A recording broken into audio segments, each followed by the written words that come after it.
So let's say you're sitting at your desk, broke, scrolling through Instagram. Some guy who looks like he sells exclusive wealth building courses is posing next to a Lamborghini, throwing around cash like he just robbed a Monopoly board. Meanwhile, you're surviving on instant noodles, wondering if you should turn your shower time into a side hustle by renting out the steam as a sauna. And then it hits you. Why do bad people get rich? I mean, you recycle, you tip your barista, you let people merge in traffic, even though they don't say thank you, which makes you want to reconsider. Yet somehow life has rewarded you with anxiety, bills, and a landlord who raises your rent every 6 months because of market conditions. Meanwhile, some hedge fund sociopath who probably kicks puppies is out there buying yachts shaped like other smaller yachts. The obvious answer: no morals, no problem. Bad people get rich because, well, they don't care who gets crushed in the process. You probably feel guilty when you take 2 free samples at the grocery store. Bad people? They'll take the entire tray, sell it back to the store, and then invoice them for consulting services. These people don't just bend the rules, they rewrite them, usually in a way that benefits them and ruins everyone else's day. Insider trading, just strategic investing, exploiting workers, maximizing efficiency, tax evasion, creative accounting. You see, when you lack a moral compass, suddenly the world becomes a playground of opportunities instead of a place where you have to, be a decent human being. The system rewards psychopaths.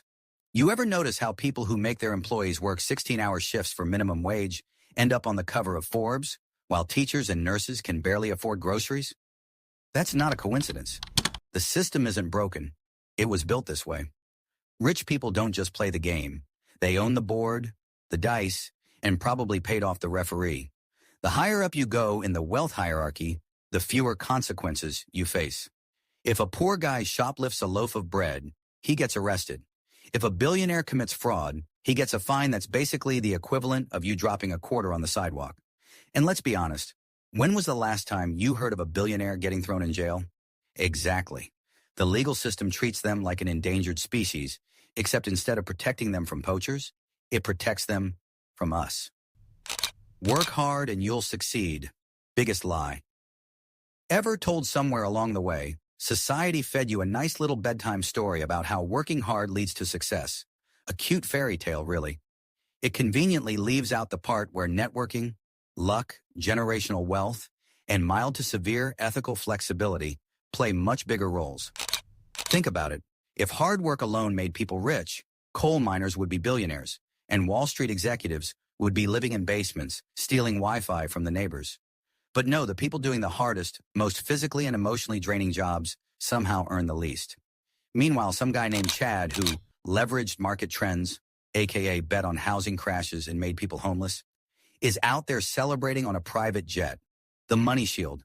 Once bad people get rich, they become really good at staying rich. Why? Because money is a cheat code for life. Break the law, pay a fine, and move on. Ruin the environment? Hire a PR team to make it seem like you're planting trees or some nonsense. People start hating you? Buy a sports team so they have to pretend to like you. Regular people don't have this luxury. If your bank account is in the negatives, you don't get to rebrand. You get overdraft fees and a credit score that looks like it went 10 rounds with Mike Tyson. But wait, don't good people get rich too? Sure, a few. Every now and then, a decent person slips through the cracks and makes it big. But if you dig deep, you'll usually find they had to either play by the same ruthless rules at some point or got incredibly lucky. And even then, wealth has a way of, let's say, adjusting people's morality over time. One day they're donating to charity, the next they're lobbying for tax cuts that only benefit their own kind. It's like a superhero origin story, but in reverse. So what can you do? Well, you could go full villain mode and start your own empire of questionable ethics. But let's be real. You probably don't have the stomach for it, which honestly is a good thing. It means you're still human. So instead, here are your options. Learn the game without losing your soul.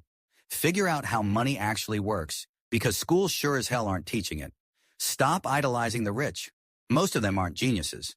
They just had the right mix of luck, connections, and I don't care who I screw over energy. Find loopholes that work for you. If billionaires can avoid taxes, you can at least learn how to maximize your own financial advantages. Legally, of course. Accept that life is unfair, but fight anyway. Yeah, the odds are against you, but that doesn't mean you roll over and accept it. At the end of the day, bad people get rich because they play a different game, with different rules and no guilt. But that doesn't mean you have to become one of them. You just have to figure out how to not let them win every damn time.